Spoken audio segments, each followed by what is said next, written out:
Way back when, which is probably sort of 8, 9 years ago, I've been researching what sort of skills humans would need for the future, given that we were experiencing these sort of big changes in in technology and demographics, things like that, and the sort of things that would affect the world of work. And one skill or attribute, whatever you want to call it, was that I looked into was adaptability. And workers were and still are being asked to do many different things in their jobs, and also to do those things differently. So the ability to adapt to sort of quickly changing environments struck me as something that was quite important. And I do believe that this applies absolutely to musicians who've long been used to a volatile, uncertain world, but now playing with multiple bands, becoming familiar with audio technology, having to become social media experts, streaming experts, and all those sort of things have become a normal part of the job. I don't fully appreciate the importance of improvisation as part of adaptability in creating music until I started playing the cello again after 35 years. Just a sort of straightforward example of this, and like bear in mind that I come from a very structured classical learning and playing background, is putting my own harmonies into a piece and being comfortable that I might change them depending on how I feel when I'm playing them. I suppose that sort of sounds quite obvious, but for me that's required a lot of unlearning and also sort of training myself to really believe in myself and to trust my instinct. And when it works, honestly, it feels so good. So finally, we got to know it's time to introduce my guest, and I promise you there is a link to what I've just been talking about. Earlier this year, she released an album under the name Deb Googe with Cara Tivi called The Golden Thread, that essentially sort of featured a heavy dose of improvisation in its kind of genesis. And I'm really looking forward to talking about how this compares with some of the other work that she's done with My Bloody Valentine, Snow Pony, Primal Scream, Thirst and More, and of course where it all began, I think, with the legendary Bikini Mutants. She's hugely influential, not just as a bass player who can create sonic masterpieces, but for really sort of pushing musical boundaries. She needs no introduction. So, Deb Googe, welcome and thanks so much for coming on. It's really good to see you. It's nice to see you, Giles. Absolute pleasure. No, we had a very we met just a few weeks ago at James Johnston's sort of art gallery, just sort of by chance, and it's amazing what you do when you sort of get out and meet people. This was a revelation for me. And you have a few drinks in you, yeah. Yeah. I mean, it was a lovely opening. James is a lovely guy and a wonderful artist. Really, yeah. So, I went around to. I was in the area, I think, on the Friday before it closed. So I just popped in again just to say hello, because we didn't really, what it's like at those events. You don't really get a chance to, sort of chat and to sort of see his work. So I just sort of popped in, and I think there were people sort of popping in, all the time to see him, which was really great. I meant to, like you do. Actually, you just saying, but just before it closed, reminded me that it's closed. It's now closed, isn't it? Time just poodles on, doesn't it? It does, yeah. It's all sort of good plans are all sort of laid to rest somehow, aren't they? Yeah. So I mean, with this, let's start maybe with this sort of improvisation thing and the the golden thread. I mean, tell us a bit about how it sort of came about, because obviously you've known Cara for a long time. She's classically trained. Yeah, Herself as a pianist. A classical musician, and she's a pianist. And I've known her for maybe 25 years. I knew her. We have mutual friends who married each other. My friend Nikki married her friend Matt, and we became friends. And over the years we sort of partied and hung out, and just always just generally loved each other and hung around with each other. Yeah. But it never occurred to either of us to play music together, because we come from such different backgrounds. Yeah. We were at another mutual friend's festival. She put on a literary festival called Prima Donna in Suffolk, and we were both there. I was DJing and Cara was playing the piano. And I think I just drunkenly suggested to her. It sounds like I'm a drunk, basically. That is drinking. I'm not drunk now. nice cup of coffee. Nice cup of coffee. Yeah, that's the way. And I'm not a drunk. I just like to drink. Yes. I like to enjoy myself. And I was enjoying myself very much watching Cara. And I suggested to her afterwards that what her beautiful, lovely, sensitive, gorgeous music needed was a bit of noise. And much Yeah. to my surprise, she agreed. Wow. So we just, and it was just one of those things. I don't know that I ever really expected much to come of it. You know, you say things, and I see Cara very rarely. So in a way, it was like I said it, and then we saw each other the next day, and I think we may have mentioned it again. But then Cara doesn't. I live in London, and Cara lives in Herefordshire, so Yeah. it wasn't like we bump into each other all the time. But I think she then reached out and said, "Yes, what about this noise?" And she just came up. I have a use of a small studio here, just like one day a week. And she came up, and literally, it was just completely improvised. So we just went in, and I made some noises, and she reacted to it, and I reacted to her, and things like that. But I recorded everything, and it's a massive case of listening through and taking bits out. So it starts off as being completely improvised, and then it hones itself down to a piece, which then we have to relearn. And I think that's actually particularly difficult for Cara because I don't always, the way I edit isn't, I'm not a classical musician. I don't necessarily, and I'm not her, so I don't follow her musical language, perhaps, Yeah. And so I edit things with a piece or a song in mind. So it may be that I take a little piece of hers, a little refrain that I repeat. It might be that I put things in a completely different place to where she would, So for her, I think it's like having to relearn them was actually quite incredible. I think it's really incredible how sort of two people who are friends who sort of know each other and then approach music in such different ways. And I guess that it kind of comes down to your background, and what you've learned over the years. Yeah, I mean, like I say, Cara's very much classically trained. And done all of her. I think she has anyway. I just assume she's done all of her exams. Kind of exams, yeah. Yeah, I assume she's certainly very classically trained. She says things, we do think, I make a noise and she goes, "Oh, lovely, F sharp minor, my favourite." I'm hitting the bloody thing. I don't know what it is, She goes off on something and then I'm like, "It's lovely," and I just respond to it and she goes, "Oh, I don't know how you got to them." I'm like, yeah. But they are, we're very different. And I think, Cara, Cara's done a lot of session work as well. I mean, her own stuff, her own written stuff is very much in the sort of kind of classical jazz sphere. But she's played, she's done session work with people like Blur and Everything But the Girl and Billy Bragg, Yeah. And her first band she played in bands in Birmingham, and she played with a band called the Au Pairs, which was a punk jazz band, Yeah. Started I know. So I know Leslie quite well. Yeah. She, I think they've just reformed actually, and weirdly, Jem, who's the drummer with Thurston, is now playing in the new Au Pairs. So it's kind of weird. Yes. Small orbit, we all join in, but isn't it just? Yeah, Leslie mentioned about Jem, and I didn't.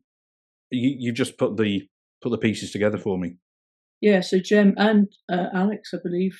So Alex Hill, who is the guitarist for Thurston now, Jem and Alex will be playing with Leslie in the new Au Pairs. Wow. And I have met Leslie over the years, many, many years ago, but yeah, so it's weird. So, we all sort of orbit around each other somehow. Yeah, isn't it just? Yeah. So like for you, so for you, kind of writing a song or sort of creating something, from a,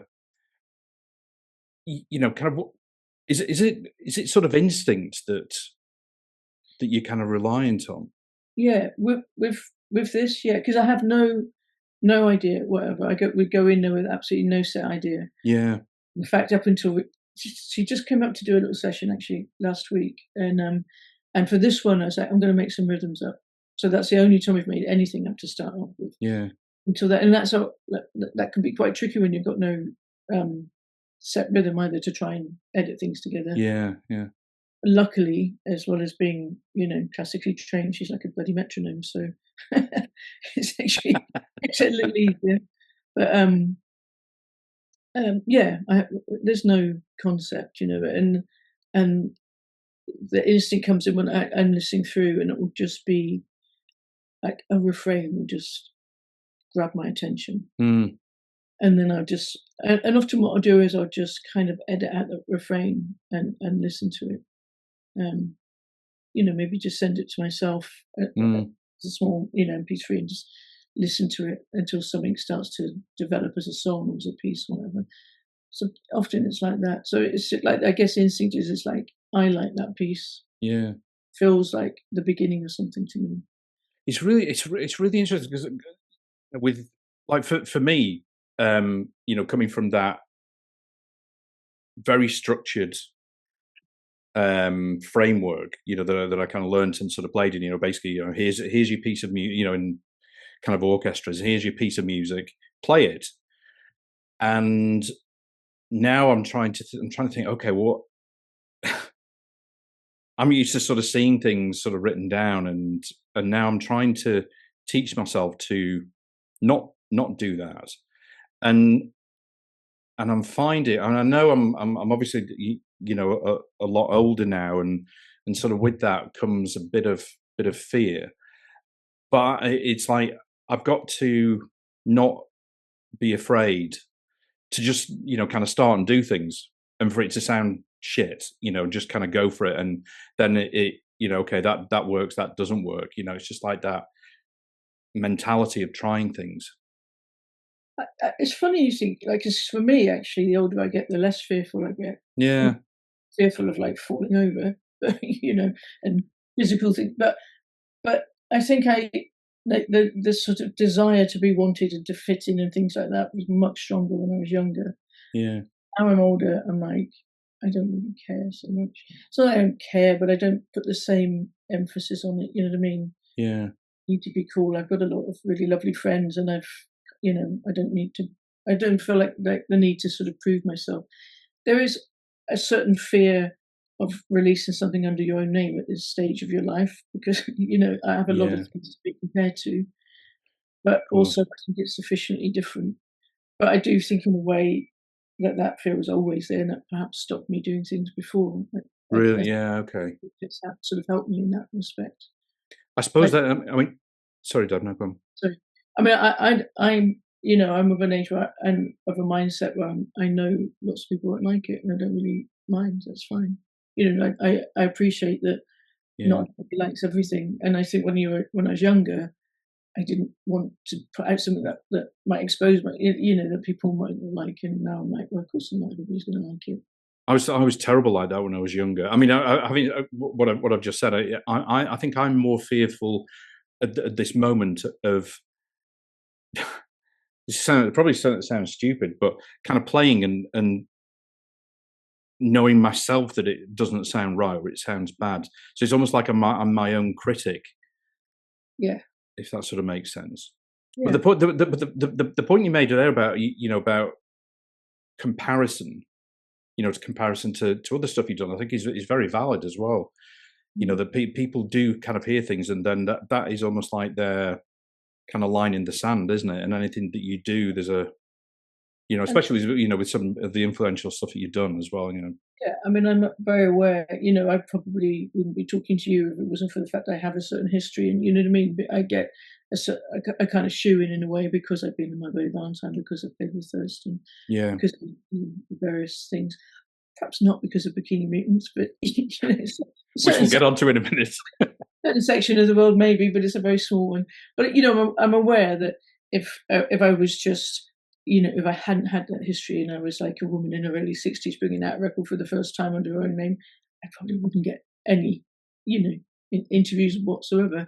It's pretty Mm, tough to get any kind of publicity at all these days, because there's so much. So I'm yeah, very aware that like it, you know it like I get a certain kind of I get more attention because of that, but Yeah. also along with that comes the fact that you will definitely be compared to and so, Compared to that, yeah, yeah, and I think you just have to accept that and get on with it. I mean, don't think it actually sounds it doesn't, I don't sound like it doesn't sound like my Billy Valentine or Thurston, but also I'm it's completely true that of course I've been influenced by both those things. I've been in my Billy Valentine for 40 years. I've known yeah, Thurston, played with Thurston for 10 years, I yeah, was a fan of his for years before that.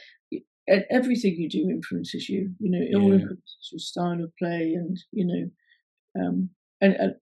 my Billy Valentine is not um, improvised in any way, mm, but that I've been very lucky, I think, in that I've played with two people like Thurston and Kevin who have such different approaches to music, like yeah, really different.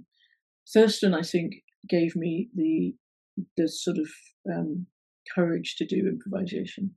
He loves mm, improvisation, and I'd never done any live improvisation before, and on tour with him on an American tour, he sort of he persuaded me to mm, play with a couple of people there, and it was just fun. And you realise that people aren't there to like pick holes in it. They're judge, yeah, just there to enjoy it, and it's very much in the moment, and it's yeah, all about that. I think not very many things are these days. So yeah. No, that's very true, actually, yeah. To have that kind of spontaneity and, kind of willingness to, to try things.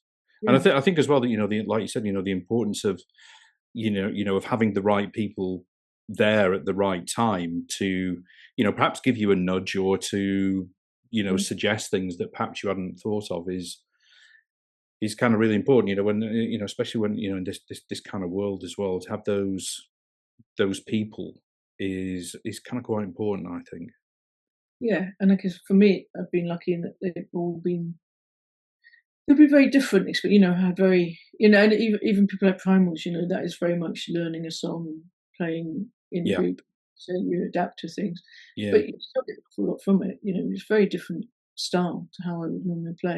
And in fact, yeah, my book asked me to join. I was just like, but I don't play like Manny because Manny had been the previous. I was taking over at that time. And he's like, we don't want you to play like Manny. We want you to play like you, but play the songs like you. And it was interesting. like, oh, it hadn't really occurred to me that anybody would want me to play like me. I just thought Yeah, that's true. Yeah, have their own thing. But actually, they're not. And Manny wasn't their first bass player, and obviously now Simone is playing with them, and she very much plays in her own style. in her style. Yeah, go back. I mean, going back to um, even before Bikini Mutants, like when you were a kid, and I'm interested in your, perhaps kind of formative influences, things that you remember that have kind of stayed with you, that I guess sort of helped you, form who you are, who you are as a person. Either I sort of music or life or whatever people that you hung around with. Yeah. Well, I mean, I was musically, I was just obsessed with pop music, and Mm, like growing up, I was into I was that sort of age where it was like glam rock. I had my I'm the youngest of six, so we had music in the family. My oldest sister had a reel to reel, which I found absolutely fascinating. I used to run upstairs and listen to it. As I remember, she only had one tape, and it was the other Everly Brothers, yeah. and I was obsessed with this tape. And also, she had her boyfriend gave her a transistor radio, which I used to run up and listen to Radio Luxembourg, and frequently fall asleep. And then she Gosh, yeah. right telling off the next day because I would have run her battery out. Rachel Luxembourg. Oh my God, yeah. Yeah, and that was I just grew up like that. I just loved chart music. Really, I liked Bowie and Bolan, like everybody of my age. I loved Queen. I liked Susie Quatro was like the first Yeah, woman I saw playing, the first woman I saw playing a bass, and I found that was quite something. Uh, yeah. and then, like a lot of people of my age, the thing that changed everything for me was punk. When Mm, punk happened, I stopped listening to chart music, apart from the punk that became chart music. yeah. Um, it just completely changed because I hadn't considered playing music up until then because I couldn't play. but the whole ethos of punk, obviously, that was you didn't have to play, and that opened up this world, and I've made a living out of not being able to play ever since. It's brilliant. So it was a kind of a badge of honor not being able to play. So yeah. we all. I grew up in Somerset, and we, there was quite a kind of vibrant, like alternative anarcho punk scene, and we had our own. We used to put on gigs in village halls, and we had our own fanzine and our own label and things like that. So it was a pretty cool kind of scene, growing up when I was sort of 16, 17. That was really I think what formed me for the rest of my life. So I was about 15, it was just chant music, then punk happened, and then it changed. And like with that kind of because I mean, it was sort of similar for me. I mean, for me, it was my next door neighbor gave me. I've been listening to kind of similar stuff to you. Certainly, kind of Queen, Susie Quattro. I remember those two. Probably even some more that I probably wouldn't like to admit. Always choose carefully. Choose very carefully. Those sort of fake Top of the Pops compilations. Oh my God! Why? That was the first record I ever bought. You started down at Woolworths, didn't you, for about 99p? 99p, yeah. And the first one I bought it because I was into Donny Osmond. Yeah. And then when I realised it was a girl who was Donny Osmond, and it was very confusing. I blame my lesbianism on that ever since, to be honest. So, that 99p Woolworths Donny Osmond cover. It was fabulous, though. I mean, we're going into my. I mean, I was born in Preston and lived in Chorley, but we had a Woolworths, and I used to go in, and occasionally there would be, aside from those sort of compilations, occasionally they would have something in. I'm like, wow, where did that come from? Just like these kind of like complete sort of outliers to the rest of the stuff that was sort of in there. It was just incredible. But it was my next door neighbor gave me this compilation. It was called New Wave. It was like a red cover, and it had, I think the very first song was Judy is a Punk. Right. And that was the first time that I'd heard the Ramones, and that was it. That was like game over. Yeah. We had I had my English teacher at school he worked for the local hospital radio, and he used to like bring in 7 inches to sell to us afterwards. And he brought in some, and I bought Sheen as a punk rocker off of him. Yeah, it's the same kind of thing, he bought in something that was just like nobody else wanted them because it weren't like hits or anything. And I don't even played them because it was like hospital radio, And I think I bought like half a dozen of them at like nothing, 10p each or something. That was the first time I heard the Ramones, and it was just like that was it. It was just a life changer. Yeah, totally. So it's a great pop song, it's the thing about them.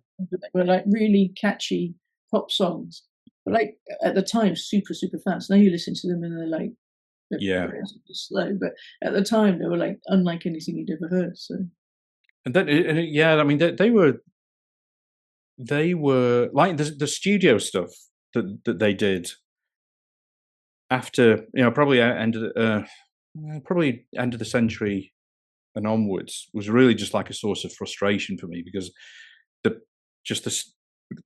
production was just rubbish, on each of them. But live, that It's Alive album, I still think is like one of the, if not the best live album, or my favourite live album. I think it's, I mean, it just kind of captures everything about them. It's just so powerful. Yeah, it's a great record. But so you're kind of 15, and then you sort of find punk. I mean, did that sort of change the the people that you're sort of hanging out with? Yeah, it did, definitely. I mean, I had already I started a band. I was already in a band at school. Like some neighbours in the drum, didn't do anything, but after punk happened, I started hanging out at the local record store, Acorn Records. Lovers Walk. It's not there anymore, actually. And all the punks hung out there. So we all, hung out there, and that's what, that's where I met what was to become my sort of core group of friends for the next few years until I left Yeovil, in fact. Yeah. And the main band, the main sort of local band, was a band called the Mob. The Mob. Yeah. We brought the Mob around a lot, and then I formed the Bikini Mutants with a couple of friends, Mm. and then other people joined that. That sort of evolved over the years. Yeah. Yeah. And was it like from, were you encouraged to, sort of get into music? I don't remember being encouraged or discouraged. Mm. My dad had a mandolin, Yeah. which I don't really remember seeing him play very much. Yeah. But it was there, and I always remember it was being a very sort of pretty object. I think he picked it up occasionally, but I don't really remember hearing him play it, extensively. But like I say, he Yeah. had 6 kids, and he worked a lot. So, Yeah. and then we also had one of those, it wasn't a bon tempi, but it was that kind of thing, Ah, yeah. organs at one end had you held down a button and it was chords, and then had keyboards here. That's all I remember having at home. Right. Right. I don't remember there being any sort of big encouragement but then when I got in, like I said, I started my first band at school when I was probably about 14 or 15 as a Mm. school project, and I was basically told to play the bass. And then my parents bought me a bass guitar for my birthday and Christmas because it was, a big thing. Yeah. Yeah. It was a Woolworths one. Yeah. For them, that was a big thing, so it was a kind of joint birthday Christmas present. Yeah. Probably when I was about 15. Wow. So they were when I found out that I wanted to play, they were encouraging, but it was never something before that. You know what I mean? It wasn't. Got I you. didn't have a musical household, but they encouraged me to do what I wanted within the realms of what they could afford, and Yeah, I mean I mean, just sort of having at least not discouragement to yeah, do it was, is sort of a big thing. I yeah, wish I'd had that in some ways, at least not as focused in the direction that it was. Yeah, I mean, it's no use sort of dwelling on it, but I've got there at least anyway now. Getting back to it yeah. in I my mean, I didn't have somebody sitting over me saying you must practice 10 days. Oh god, yeah. Like that, which a lot of classical musicians might have. Yeah, it was definitely that, and I don't want to sound cause disrespectful because at that age you do need to practice if that's the route that you're going down and where you need to do exams and stuff. But it was just like this. It felt just the way that I recall it now is the last thing that I kind of wanted, and started to become sort of resentful of it. But yeah. So how did you like come into playing your first kind of live show?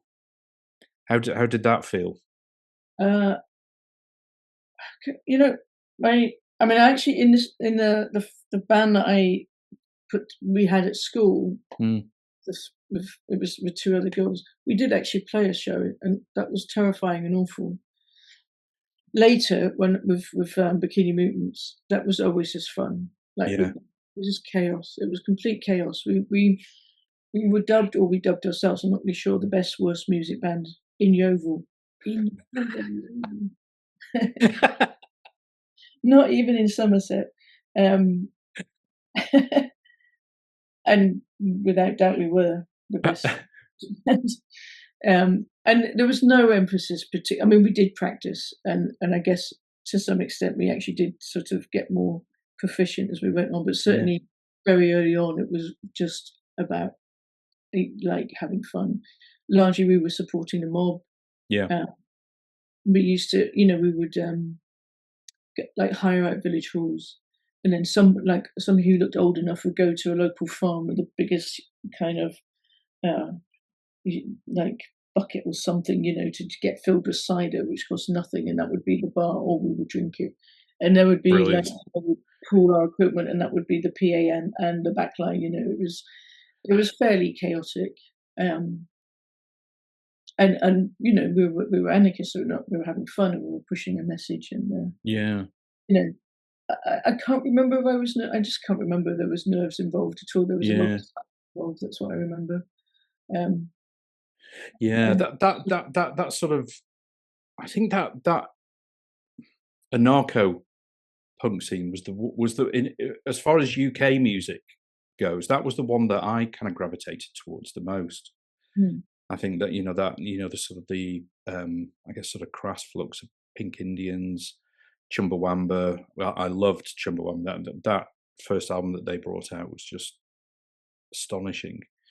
That was the sort of music that I I really, really I knew liked them the least. They were kind of quite big, and I only actually really knew them when they had that when they massive. got massive. Yeah, But I mean, the Mob, like you say, they were like our local band, and they brought out. I think there was like three three singles maybe on um All the Madmen was the label that we had, yeah, and then they actually signed to Crass.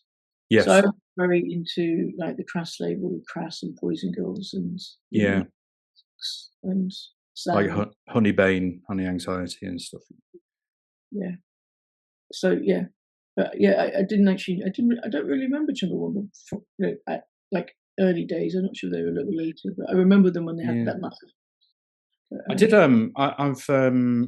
I'm sort of quite good friends with Alice, Alice Nutter from Chumbawamba, and I remember her saying in the early days when which is probably around about 82 or 83, I think, when they got together. I think it was quite a bit later that they brought out their first album, but I think there was some singles before. But she said that like the power of them, sort of living together, mm, where and any money that anybody brought in was just sort of put into a sort of communal pot. They kind of ate together, they lived together, and they kind of like dressed in black. And she said the kind of the power that feeling of being in a gang, not gang in a kind of bad sense of the word, but was just like kind of so powerful, because obviously they were, they started to develop a reputation, and mm, they were often targets as well, because of the politics and what have you. And but that was what I think kind of helped get them through, at least anyway. yeah, I think yeah, totally. I think yeah. I mean, gang gets a weird word rap these days, doesn't it? But Yeah, it's very much like this sort of alternative family that you make, and yeah, even though we didn't live together, we had sort of created this scene together, and it was you totally that was our focus and that was our thing, and you looked out for each other, and in like places like Somerset in the late 70s, early 80s, yeah, not the most open-minded of places, probably still isn't, to be honest with you. mm, It was good to have this group of people that had your back, you just yeah. yeah, and it gave you a sort of sense of belonging, I guess, and like also I think that's what teenagers look for, isn't it? You sort of find your first family outside of your family in a way. Absolutely. Yeah, So, absolutely right. I think that is the yeah. I mean, that's what teenagers. I mean, I remember that was what I was looking for. mm, Like when I was a sort of teenager, and I think it's always interesting thinking back to like why did I get into punk music? What was it about it that attracted me to it? Whether I mean, I actually, I was sort of quite into the US stuff that was sort of coming out, the Bad Brains, and that sort of hardcore scene. Um, but yeah, it's just weird, sort of thinking what attracted me to that style of music as opposed to, I don't know, like soul or R&B. yeah, Maybe it yeah, was the rebelliousness thing. I don't yeah. know. I think so. There wasn't. I think that has a lot to do with it, especially at that age, rebellion. Yeah, Kind of energy. There was an energy, and also it was. It's hard to sort of imagine now, but it was completely unlike anything that had come before. yeah. Mm. But I'm very glad. Oh And yeah, it led me down a path that, obviously took me here. But yeah. So yeah, so from there, then I guess it was sort of My Bloody Valentine after that at sort of some stage, yeah. I left Yeovil in, I think, I can never quite remember, I think it was 82. Mm. And I moved to London, or it could have been 83, but I sort of I moved basically to carry on Bikini Mutants because Chris, who was the singer, had to London to go to the London College. Did she go to? She went to LCP, or maybe she went to LCP and she went to Central, I think. But they both came up to London, and so I came up to sort of carry on the band. But obviously they kind of had new lives. Really, they were starting college, and that kind of went by the wayside. And I eventually, I had my girlfriend who was from Yeovil. She sort of lived with me half the time in London after we moved, and then half the time in Berlin. And in Berlin, she met my bloody Valentine because she was in a band called Leningrad Sandwich. This is very long, sorry. No. The guitarist of Leningrad Sandwich had a record label, and he put out the first MBV record. Yeah. With Dave singing. So it was before me and before Belinda. So it was Kevin and Colum, a guy called Dave Conway was singing, and his girlfriend Tina was playing keyboards. And they put out a record on Dimitri's label, and then I think they were just like they decided they were moving back to London because you could squat in London and sign on. So as a musician, it was kind of two great things. You could get a little bit of money and you could live for nothing. Yeah. And there was a good scene in. So they decided they were moving back to London, and they asked Annie if she knew anybody who played bass, and she mentioned me. So, there was a direct connection between my sort of Yeovil life and MBV. Just via Berlin, so it was just slightly odd. Did I mean when that sort of came along? What was it? Was there any sort of hesitation? As in, did your kind of self belief that I'm going to do this? Was that just? Yeah, I did. Because I didn't like MBV. I didn't really know them. You know what I mean? It was just, Annie just said, "Oh, they're nice people. They're on the label," and at the time, like the first record is a bit sort of garagey, a bit crampsy, and then a little bit 60s, and I liked it. I mean, and it wasn't like they weren't known or anything. The record out in Berlin, so I didn't have any hesitation in it, like, oh my god, it's a big band or anything like that. I mean, like anything else, when you go for an audition, I suppose it's a bit weird. Yeah, they were really shy. They were very shy, Kevin and Colin, and Dave to an extent, but Dave had, Dave was a little bit more aloof, really. But like when I went for the audition, they never even told me I was in the band. The audition about 2 years later, so I just sort of kept turning up. They just kept telling me when the next rehearsal was, so I just kept turning up, and it was just kind of go, oh, I guess I'm in the band now. Yeah, and then it was like, oh, we're doing a gig. Oh, we're going to do some recording. So eventually, I was like, I guess I'm in. I don't really know. I guess so. And then I mentioned it because with Belinda, because basically Dave left, and we were going to change our name, but we were just going to sort of start again. Really, I don't think anybody could actually think of a name, so we just kept it. But Belinda did a proper audition, and we actually auditioned other people. And at that point, I said to them, you never even told me that I was ever in the band, and they were like, oh, I guess you are. But so I don't remember being particularly nervous or anything. It's so long ago though. Maybe I was. I don't know. Yeah. Probably just in that way of just not knowing people, and and then before you know it, you sort of know people quite well without knowing them quite well, because you're spending a lot of time with each other. Yeah. Like we actually. We did play a lot of gigs early on. We actually, surprisingly to a lot of people, we made quite a few records quite quickly as well. Yeah. A few EPs before Belinda joined, and we were doing quite a lot quite quickly. So I guess you do. I guess when you're in it, you just kind of doing it. You know, it's just kind of live. You don't think about it You too just much. yeah, you do these you do these things, and even back then, I would say, Kevin was very much the driving force. Kevin and Colin, really pushed it. Yeah, There was more, when Dave was in the band, he wrote the lyrics, I think, and but yeah, you just sort of go along. It's like, there's a rehearsal next week. We're playing a gig on Saturday. mm, Go to this place and make a demo, and then it's like, oh, somebody wants to put it out, and it's like that, and it just sort of, yeah.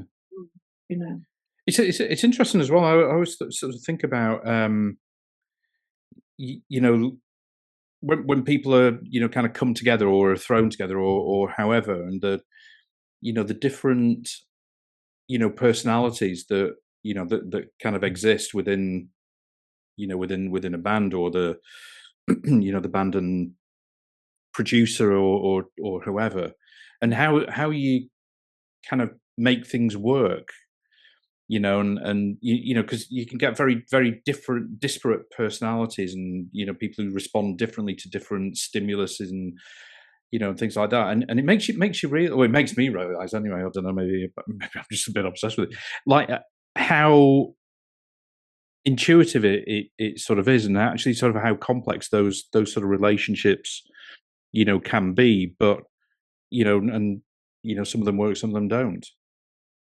yeah, totally. And like you were saying at the beginning there about adaptability, half of being in bands is that, it's like I'm 100%. I know there are like much better technical bass players than me and whatever, but for some reason, I've fitted into certain things quite well, and I think it's largely because I'm very adaptable, and I find it quite easy to go into new groups of people. Yeah. I'm, I'm not like it's not like I'm not massively confident, but I can sort of quietly Mm. quiet, and I can sort of like yeah, I can just I find it quite easy to fit into groups of people. Do, do, do you tend to like when you go into that, when into sort of new, where you meeting people for the first time, or you're going into a kind of a collaboration or whatever for the first time, do you kind of do you assess it, and go about it sort of quietly? I think yeah, I think you do sort of subconsciously you assess Mm. it, but it's not always going about it quietly. Like some bands are much more upfront, and you don't go about things quietly at all. You can't do, yeah. You like I say, you just adapt to the situation, and some people, yeah, some people aren't quiet, and that doesn't necessarily they don't want quiet people, but I think you kind of, I think yeah, you sort of, you take things carefully. I wouldn't go into like I wouldn't go into anywhere. I wouldn't go into somebody's party and just start screaming. You know what I mean? Yeah, It's yeah. appropriate, and and I can, I can be quite relaxed and quite, open, and so it's not necessarily about being quiet, but I think yeah, you do sort of t- take people in situations in, Yeah. sort of overstepping It's the funny, like, boundaries. Certainly in the first instance, yeah, yeah, for sure, for right a sure. little later on, but Yeah, when you, yes, when it's the first time, there's always a, or quite often there's a, what do you call it? I suppose a guardedness. yeah, and You, just yeah, you are sort of trying to suss people out, but I think you do that in any you situation. do, don't you? Yeah. I was like when I was a kid, and I was just like incredibly shy, and just want carrying a cello around on my back wasn't the way to just sort of blend in for anything. So oh my god, and but and my personality is an introvert, and I think over the years you learn to. I don't think you lose it, but you learn to live with it, and kind of use it. I suppose you use it to your advantage. But there are definitely, like for me, there are definitely some personality types that won't get the best out of me. I'll try, but certainly won't do. But and I think that's where I sort of came to start thinking about like emotional intelligence, particularly kind of like self-awareness and empathy, and sort of seeing things from somebody else's point of view, those sort of things. And I know in group situations you can't always control that, but I think if you have awareness of yourself, at least that's a kind of start.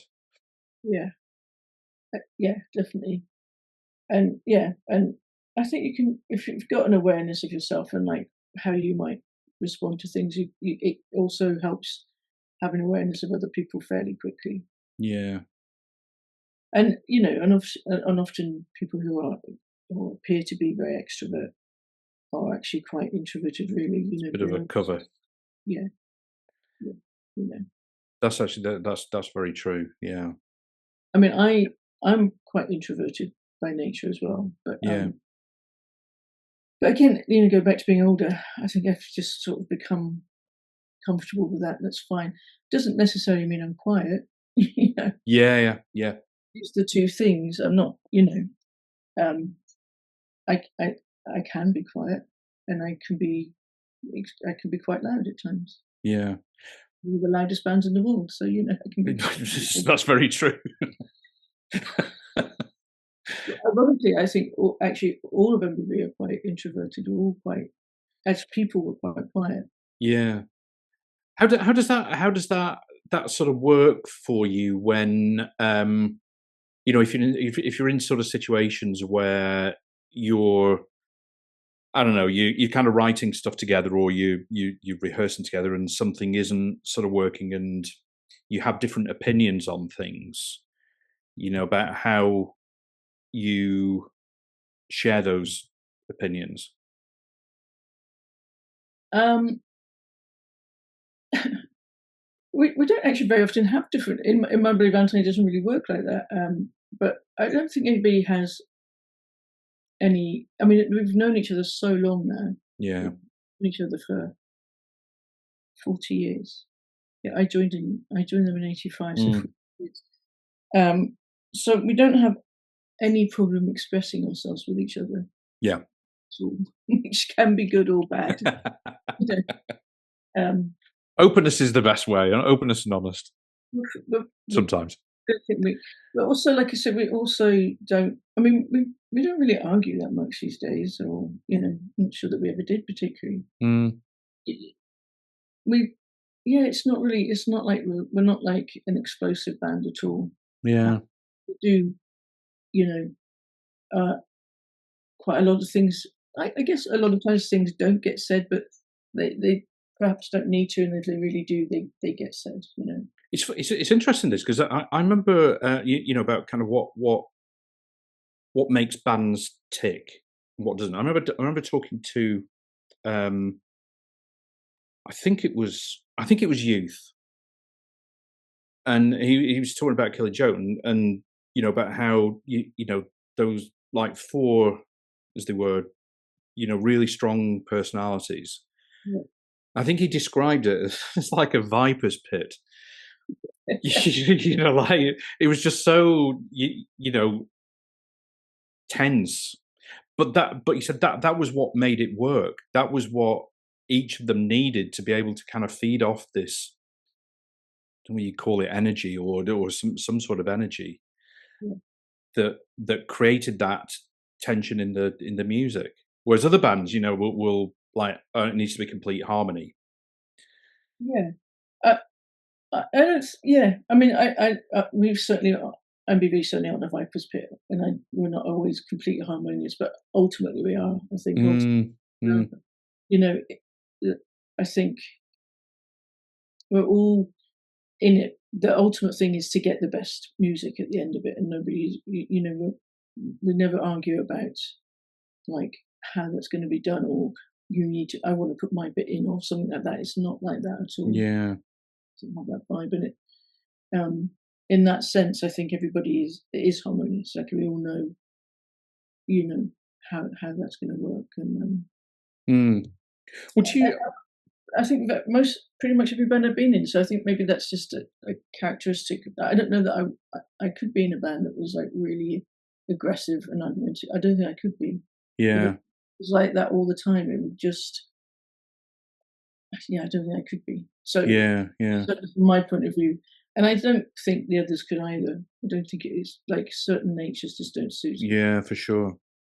Would you call yourself a curious person? As in, kind of curiosity? Yeah, I'd say so. Yeah.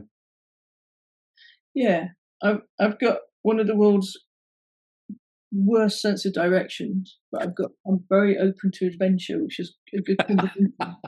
So I constantly find myself in places I don't know, and I'm like, "Oh, I've never been here before." And my girlfriend's like, we were just here." And everything's like a new adventure to me. So yeah, I've got. I think my sense of direction has got worse. I, Like I hope mine doesn't. Jesus. mine, I think mine has got worse because of bloody Google Maps. They become so reliant on it. Yeah, yeah. I mean, I'm absolutely reliant on it. Saved me. Like, I don't know how I existed before it, but I don't know that. I don't think my sense of direction could have got any worse. I'm like Spinal Tap before a show. People have to kind of guide me in the right way, or I have to be like, "Where's Deb?" There she is. She gets on the right side. I've I've always had a terrible sense of direction. So, Wow. and actually, I was a taxi driver for a while, and that was fun. And that was before GPS, so Oh that wow. that was always. How did that go down? How did you? I had a very, very patient controller, Wow. and there's a very big river in London, so I used to head to. It's all possible. I'd head to the Thames and think, That's okay, as true. long as the Thames is on one side or the other, I know I'm going one way or the other. That's a very good point, actually. Yeah, Yeah, that's very helpful that it kind of just kind of it's goes in a not as a exactly a nice straight sort line, of but divide. Yeah, it's a very good guide. That actually. but I was constantly lost, and my controller was insanely patient. So yeah, And another thing, like with how do you handle if you're kind of writing or if you're in your kind of creative state of mind when things aren't working, things aren't sort of flowing. How how do you handle those sort of things, those sort of situations? I just walk away really, or go on to another thing. I mean, Mm, the lucky thing with my, I mean, I don't know if it's lucky or not. I was about to say the lucky thing is it's not very. There's no expectations. It's not like. First of all, I don't think anybody. It's still lots of people don't know I do any solo stuff. So, mm, but yeah, because it's not like I'm under a deadline to do anything. So I just, yeah, if I, in fact, I do this with anything. If I get stuck, I just walk away. I just right. literally close it down and think, like in the same way as like if something goes wrong with the computer, instead of fighting it for hours, which I used to, Yeah, searching online for hours, I just close it down. And like 9 times out of 10, it will work the next time I go to it, or at least my brain is a little clearer and I approach it thinking I need to fix this. So I'm in a different frame of mind. mm, I do that the same with music. If it's like, if something's not really like going well, that I'll just close it and go on to the next thing mm. and come back to it. So you don't put yourself under any pressure I try not with to. things. Yeah, yeah. So that's a great way of looking at it, isn't it? I like, I don't.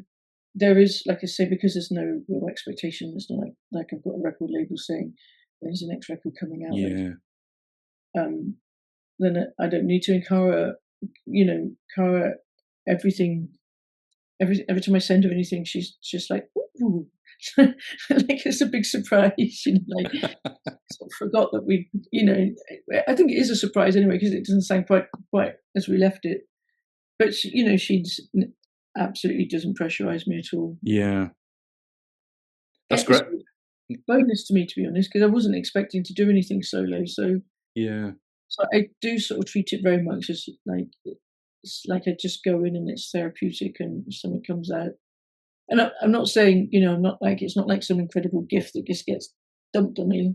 mm, You have to work at it, and you know, but you sort of know, yeah, like sometimes hours and days go by and it doesn't feel like a struggle. And it might not be that it's like completely come together, but it feels completely joyous to be there, pulling these little things together, and other times I listen to things and I'm like, nothing really hits me, so I just play, and then I might forget that I've listened to it, and I listen to it again, and then something pops out, you know. So if it doesn't pop out to me straight away, I don't fight with it. I'm not like there's going to be something in there. I know there's something good in that session. I just put the session away, and then I listen to it or don't listen to it again. I think it just amazes me. You know, I started doing some graphic design, and I about 2 years ago, and I've never really done it before. And I did a sort of quick online course, and it was the Pixies album, the artwork on that Doggerel. I think the album before last, and it was just the artwork on that. It just really sort of struck me, and I just thought, do you know what, I fancy having a go at that. And that's really not kind of like me. So I did this course, and then I started doing my own. And but it was out of that came what I actually really liked, which was completely different from that clean line stuff that the Pixies had used. It was completely different. You might remember it. It was a guy. The magazine was in the 90s called Raygun magazine. Yeah. David Carson. So his sort of style of design, that all very kind of distressed, rule breaking. I just love that. And but when I do my own now, talking about what you experience with you're creating, whether it doesn't work or not. Sometimes I'll sit there and look at a piece that I've started, and I'm like, that's just not. It's not just sort of hitting me. Yeah. And then I'll just do something. I just might press the wrong button or something like that. Yeah. And it'll be like, oh yeah, that's it. Yeah. And it's really weird, like how it just happens, sometimes by fluke. Yeah, totally. And the trick then is to remember how you did it. Luckily you've got the edit undo window. Undo. Yeah, no, totally. And I guess it's really more when I'm listening back to, so like with Cara, everything we do is completely improvised. I record everything. When I listen back, I might like listen to the whole thing, and it just nothing might hit me. Yeah. So I'm not going to just listen over until something does. When I'm actually sort of at the sort of final stages of mixing, it might be more that like I'm like something is not quite right, but I can't quite figure it out. And then what I'll do is I'll just I usually just send myself an MP3 and listen to it on my normal in-ears. Yeah. Just cheap kind of just cheap rip-off iPhone ones. Yeah. But actually, they're always my last station mixing, because I figured it sounded right on that, and that's what most people listen to. I remember I was talking to a guy, Gianluca Bucciolati. He lives in Los Angeles. He's a producer. He's written he's basically sort of written a lot of songs for people like Lana Del Rey, or contributed to the songwriting. And that was always his thing. He was kind of in the background doing the writing. And then he started to bring music out himself. And I remember him telling me, he said, I had like folders of like music that I recorded that I didn't like. And he said, I just literally labeled them dog shit 1, dog shit 2. And he said at the time it was just awful. He said, I just couldn't. He said I was just so depressed listening to it. He said, but last year I went back to listen to some of these, and he was like, do you know what? Actually, that's not too bad. Yeah. And I wonder if it's like the kind of time and a place just doesn't work at sometimes, and then. So yeah, I think certainly for me, because I know that like I've just finished a song, and it's actually from a session I did with Cara. Like one of the very early sessions. It's at least a couple of years old. And I sort of vaguely remember this little thing, this little sort of motif. And I kind of vaguely remember, but it clearly didn't hit me enough at the time to do anything. And actually in the same session, there was a song that I did, like another motif, which I did use and finish for the golden thread. So maybe maybe I was just like, I can't have 2 songs from the same session, or maybe I was just like fixated on that other one and sort of Yeah. forgot about this first one. But now, like this time when I listened through it, it just really just sort of drilled its way into my head. Yeah. Yeah. It is a sort of time and a place or mood or something. I think it must be. I think music. I mean, music does sort of have that kind of power. Sometimes you know, it just you listen to a piece, it doesn't work for you either with your state of mind, Mm. time of your life, or whatever, and you go back to listen to it. I suppose it's this kind of circular thing, isn't it? That Yeah. music sort of goes full circle. I mean, the stuff that I listen to now from the 80s or 90s that I wouldn't have entertained at that time. But that was it. That's the other thing about like punk. When I became a punk, is I completely dismissed all chart music. Oh yeah, I became very singularly a punk, and now totally. again, I've got a much more open mind to music. Yeah, yeah, Totally dismissive of disco, for instance. It was yeah, yeah. like, and over the years, obviously, that's completely changed. It's Was the one record that changed that singularity, or was it just an evolution? I think just an evolution. I can't really remember. I mean, because like before punk, I was probably more open minded in a way. Yeah, You know, actually, true. I listened to chart music, but I also listened to my parents' music, and I listened, you know, and then punk. During the punk thing, I became very singularly punk and nothing else. And then I think, and it didn't last for too long, but I sort of think in the mid '80s, I kind of veered back into listening to a lot of '60s stuff, certainly, Mm, and just became a bit more open minded again. But still, probably not so. Was slightly dismissive of chart music, and now I just don't really know chart music because I'm too old. I don't listen, I don't listen yeah, to it me 'cause too. it's not too into me anymore. Yeah, But I'm kind of amazed when, like kids these days, one thing I find is that they do seem to have an incredibly sort of open mind to music in a way oh, that totally. I really didn't when I was a teenager. I was so narrow-minded, really. Yeah, I feel exactly the same as you. Feel exactly the same with that. Yeah, bloody punk. I know. It became, it became.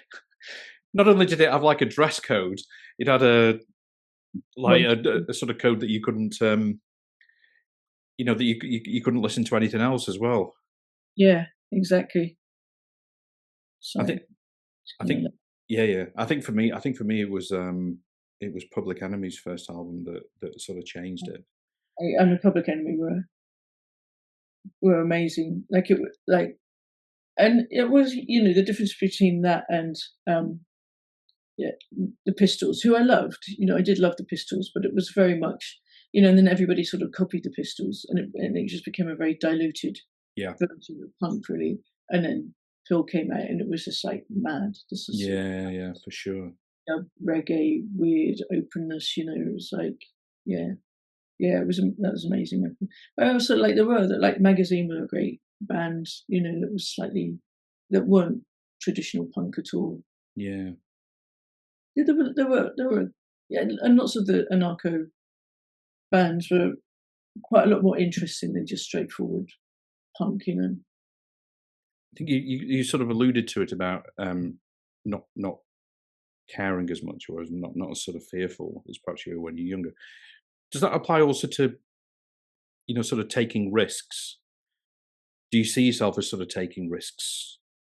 I don't see, like, I'm not not particularly, like, I'm not a risk taker in that. Like, I um certainly not somebody who likes to bungee jump or anything Yeah, ridiculous. yeah, yeah, Like, uh, I mean, if you regard putting out a solo record in your early 60s at risk, then maybe. But other than that, I've never really regarded myself as a particularly risky person. yeah. I think I'm fairly sort of, I'm fairly keen on weighing up the pros and The cons. pros and cons. Yeah, that sounds like how my brain's been working. It doesn't necessarily stop me, but I'm Yeah, fairly fairly into that, I think. It's interesting how that kind of weighing that side of your brain that weighs things up versus your instinct. I mean, that's something that I've kind of wrestled with. And I'm much more trusting of my instinct now Yeah. than That again, than I used to be. yeah, I think that comes with age. You know, you Yeah, kind of, you learn to sort of accept that, yeah, that there are, I don't know, you've been right a few times about certain things, I yeah, guess. You can just trust yourself. I mean, I'm not a particularly good judge of character, mm, largely because I actually like most people. mm. But like occasionally I get an instinct that's like, no, and I'm generally right. You're But generally right. Yeah, I think that's the thing. Your instinct is usually right. I know when I've gone with my instinct, I 9 times out of 10, 99 out of 100, it's right. I think it is quite a powerful thing. yeah, you've got good instinct. Good instinct. Deb, brilliant. It's been great to talk to you. And you, Giles, nice to Thank see you. you so much. Really nice to see you again. And you, hopefully we'll catch up another time, maybe at James's next opening. Definitely. I would look forward to it. Yeah. Well, I look forward to hearing what you do with your cello and your pedals. Yeah, I'm looking forward to it. I'm kind of quite keen to get it sort of set up. But I just need to I'll maybe, like, when I next come over here, be able to, sort of set it up. Mm. But just the kind of the whole thing of sort of getting back into it That's great. is kind of really exciting. Yeah. Look at you, see? Back into your music, become an artist. I know. Who would have thought? Not me, because I only met you about 5 years.